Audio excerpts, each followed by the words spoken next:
It's the Real Estate Podcast, brought to you by ANZ Home Loans for financial well-beings. It's your real estate breakfast back for the weekend. Yes, let's break down for you the Australian property market.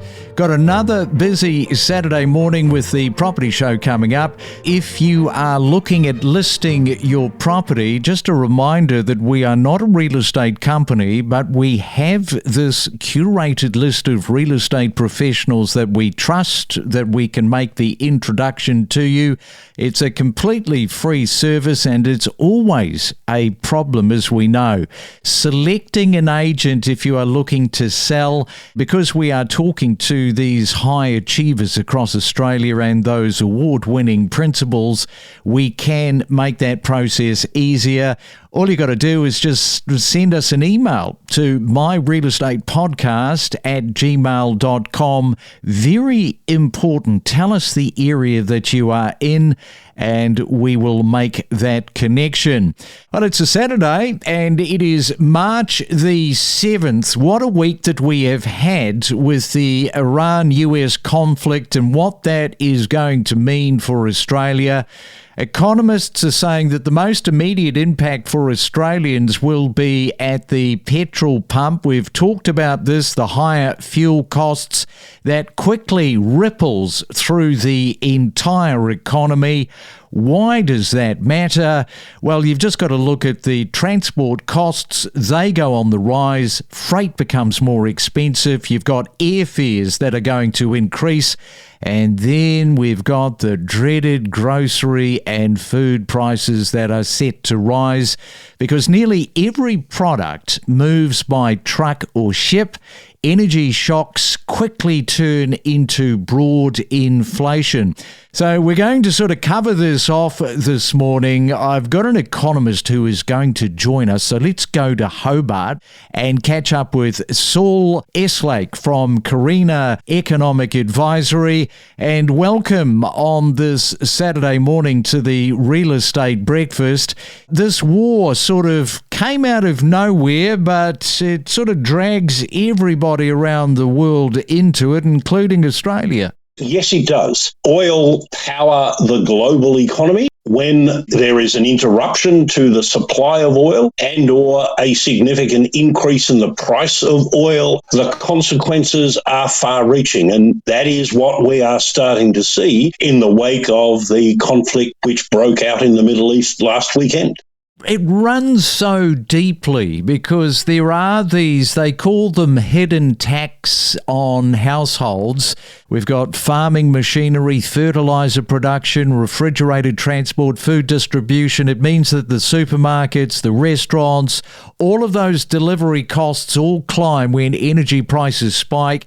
It reaches far and wide. I think a lot of people don't realise just how far that reaches, the tentacles of it. In addition to all of the tentacles that you just mentioned then, there's another one that's particularly important, and it's a lesson to be learned from the spike in oil prices that occurred in the wake of Putin's invasion of Ukraine, after which the oil price got up to $120 a barrel briefly 3 or 4 months after the initial invasion of Ukraine. And that's, of course, higher than oil prices have reached so far, although if the conflict continues for weeks, as Donald Trump has suggested it might, then that previous level could be attained again. Another potential blow for households is another round of electricity price increases if the elevated level of oil and natural gas prices on global markets persists for longer than a few weeks.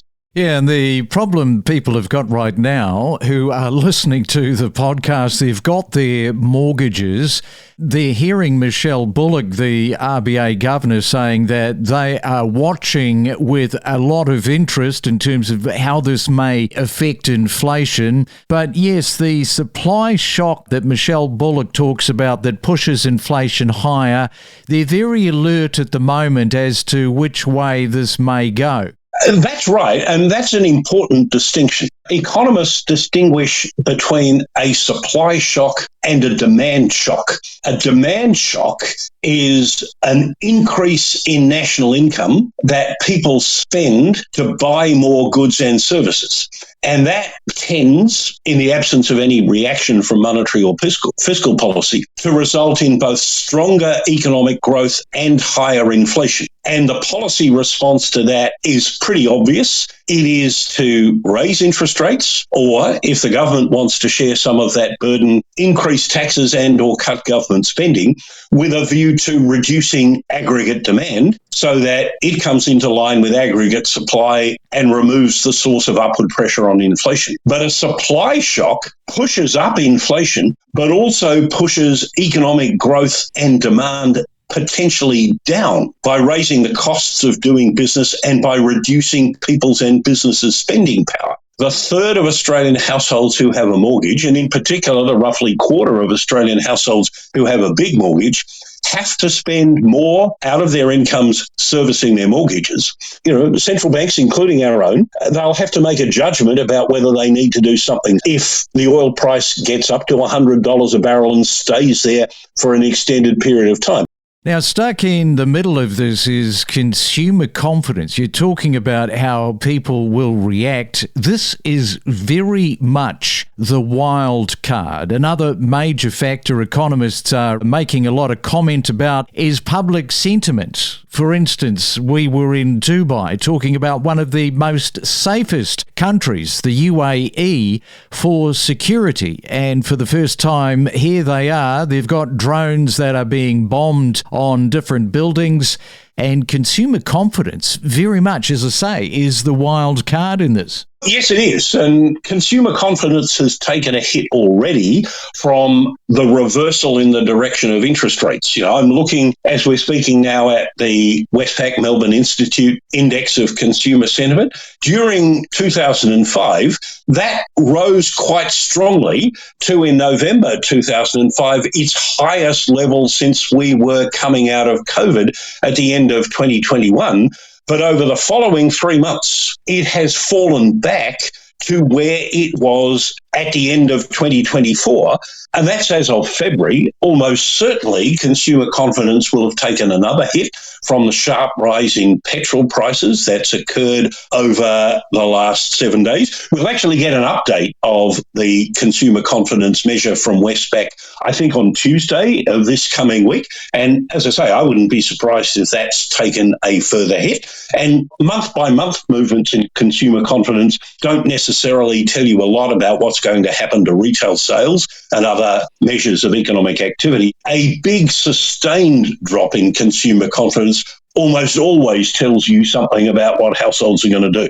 All right, we'll leave it there. Thank you so much for jumping on the podcast this morning and having a look at where we are at the moment. Many agree that this potentially could be a 3-stage risk scenario, either a short war, a medium conflict, or a large conflict where that consumer confidence really does drop and the cost of living crisis worsens. We hope that that doesn't happen. But thanks for coming on to the Real Estate Breakfast this morning. Have a great weekend. Thank you. It's been a pleasure and hope we can do it again sometime. From interest rates rising, a shifting landscape, rentals running hot, clearance rates, a tight rental market, buyer-vendor sentiment. We cover it all every morning from 6 a.m. on the Real Estate Breakfast. And I want to talk about this morning why more Australians are exploring commercial property investing as residential yields start to tighten up. Now, there is a big distinction between the way that you approach commercial property investing against residential. Now, one of the main differences when it comes to residential investing is often the investor focuses on capital growth and emotional appeal, whereby commercial buyers think more in terms of income stability and tenant quality. Let me say those three things again because they're really important. Income stability, lease strength, and tenant quality. Now, commercial real estate offers higher net returns, but does, and this is the caveat here, require a business mindset to understanding leases, also the outgoings, and your vacancy risks. Because with commercial investing, it's less about lifestyle and it's more about long-term income performance that makes it attractive for investors seeking stable cash flow and diversification. So having said that, let's right now go to the Gold Coast and catch up with Jackson Ramo from Ray White Commercial. Unlike residential, commercial property values is largely driven by lease quality. You know, the tenant's financial strength, you've got to look at that. Got to look at the lease length and the rent review terms. I mean, they're all very, very important. Yes, it certainly is. I think we've definitely seen an influx of buyers, particularly across Australia, really pushing towards tenant quality, particularly in the last 5 years coming out of COVID. And I think a hierarchy is most likely childcare, the likes of large format retail like a BCF, Total Tools, Stratco, RACQ, which is large format retail, and then your normal retail like Guzman and Gomez, McDonald's, and some other drive-through style assets, all the way down to normal industrial facilities and office under that at the moment, probably being the least favoured asset class. So right now, if you're an investor and you're looking for tenant quality, you might have to settle for a little bit sharper return or yield because the asset is so tightly held and sought after. Whereas if you're looking for maybe a less desirable asset class to the majority of the market right now, like office or short-term leased older industrial stock, your yields and your return on investment might be a little bit higher each year, but the security is probably a little less. Yes, you talk about the yields. It's all about knowing the yield versus the risk profile. For example, commercial yields often range between that 5% to 8% plus, but higher yields usually mean higher the risk. We should talk also about finance and liquidity, and they are different to residential. So perhaps just talk about that, because banks typically require a 25 to 30% deposit for commercial assets, sometimes more. Yes, at the moment we're finding commercial lending is probably the standard right now of more like 35 to 50% LVR, which means the incoming purchaser has to stump up a minimum of 35 all the way up to half the amount of the asset in dollars to put to that, whereas residential, depending on what level of purchase it is usually only 5, 10, maybe 20% if it's a larger asset. So buyers are certainly having to save for a little longer. However, your tenants sometimes when you're purchasing commercial may have 5 or a 10-year lease with multiple options, whereas you have common vacancy rates, a lot more wear and tear. And as a residential investor, you must pay for all the outgoings, and it's very tenant, the Australian Aussie battler friendly. Whereas a commercial investment, it is a net income plus GST, and majority of the time, if your lease is good enough, it's plus servicing, maintenance, your statutory outgoings like land tax, rates, water, as well as all your insurances. So majority of the time, if you are commercial, it's a little bit harder to get into, but once you're in, it's much more of a set and forget asset. Stay ahead of the competition with the latest news, insights and data analysis on the Property Podcast that keeps you informed. Insurers are dealing with more natural disasters, higher home building costs and expensive materials. This is just all fueling, isn't it, the problem around house insurance? Yeah, it's really a perfect storm of factors. Inflation has touched really every part of the economy and every part of the housing supply chain. So simply, any cost to replace a property just are much more expensive than they used to be. The problem is around insurance is that not everybody is able to afford insuring their property. So what do?